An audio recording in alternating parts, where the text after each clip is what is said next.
കൂടുതൽ വാർത്തകളും വീഡിയോകളും കാണാൻ ഈ ചാനൽ സബ്സ്ക്രൈബ് ചെയ്യുക. കൂടെ ബെൽ ബട്ടൺ അമർത്തുക.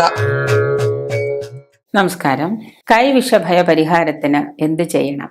സാധാരണ എല്ലാവരും വിളിച്ച് ചോദിക്കാറുള്ളൊരു ചോദ്യമാണ്. ആ ജ്യോത്സ്യരെ നോക്കിയപ്പോൾ പറഞ്ഞു കൈവശമുണ്ട്, ഇവിടെ നോക്കിയപ്പോൾ പറഞ്ഞു കൈവശമുണ്ട്.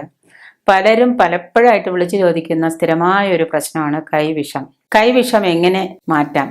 തിരുവഴ പോയി ഛർദ്ദിച്ചു, മറ്റമ്പലങ്ങളിലൊക്കെ പോയി, എന്നിട്ടും കുറേ കാലം കഴിയുമ്പോൾ എല്ലാവരും പറയുന്നുണ്ട് കൈവിഷം ഉണ്ടെന്ന് കണ്ടു.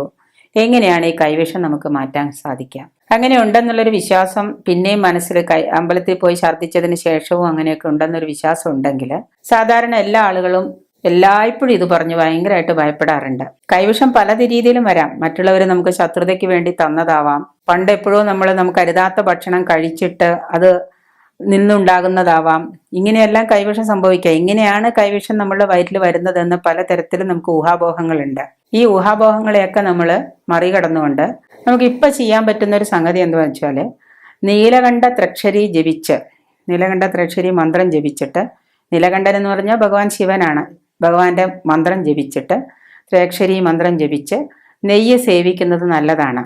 അതാര് ജപിക്കുമെന്ന് ചോദിച്ചാൽ ഉത്തമനായ ഒരു ഗുരുവിനെയോ തിരുമേനിയോ അമ്പലത്തിലെ തിരുമേനിമാരെ കൊണ്ടോ ശിവന്റെ അമ്പലത്തിലെ തിരുമേനിമാരെ കൊണ്ടോ ഒക്കെ നമുക്ക് ജപിപ്പിക്കാം. ആ ജപിപ്പിച്ച നെയ്യ് സേവിക്കുന്നത് ഈ കൈവശം ഉണ്ടെന്ന് പറയുന്നവർക്കും കൈവശം ഉള്ളിലുണ്ടെന്ന് തോന്നുന്നവർക്കും വയറുവേദനയോ വയറ്റിൽ എന്തെങ്കിലും കഴിക്കാതിരിക്കുമ്പോൾ ദഹിക്കാതിരിക്കുന്ന അവസ്ഥ, ഇങ്ങനെയൊക്കെ ബുദ്ധിമുട്ടുണ്ടാക്കിക്കുന്നവർക്കൊക്കെ ഇത് ജപിച്ച് അതിൻ്റെ വിധിപ്രകാരം 21 ദിവസമോ 41 ദിവസമോ ഒക്കെ സേവിക്കുന്നത് നല്ലതാണ്.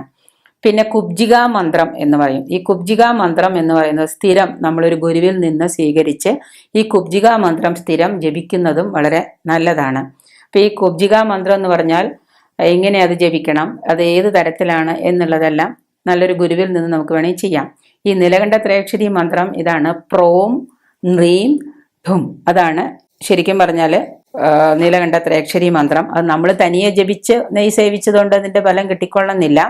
നമ്മളതൊരു ഉത്തമനായ ഒരു ഗുരുവിൽ നിന്നോ തിരുമേനിമാരിൽ നിന്നോ ആരെങ്കിലും നിന്ന് അത് ജപിച്ച് തരാൻ പറയാം. നെയ്യ് വാങ്ങിക്കൊടുത്ത് അത് ജപിച്ച് തരാൻ പറയാം. വിധിപൂർവ്വം അത് കഴിച്ചു നോക്കുക, തീർച്ചയായിട്ടും അത് ഫലം ഉണ്ടാവും.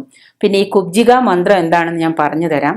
അത് ഉത്തമനായ ഗുരുവിൽ നിന്ന് കേട്ട് സ്വീകരിച്ച് നിങ്ങൾ ജപിക്കുന്നത് ഉത്തമമാണ്.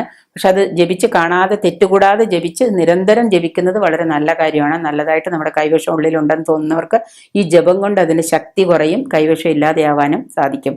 ഓം നമോ ഭഗവതി ഹ്രീം കുബ്ജികേ പരോപദ്രവ മന്ത്രയന്ത്ര ക്ഷുദ്രേ ചൂർണപ്രയോഗ ദീൻ സംഹര സംഹര യേന കൃതം കാരിതം കാലയിഷിതം താൻ സർവാൻ ഹന ഹന ദഹ ദഹ പജ പജ മത മത പ്രമദ പ്രമദ ഹ്രീം കുബ്ജികേ ഹും ഫൾ സ്വാഹ എന്നാണ് ഈ കുബ്ജിക മന്ത്രം.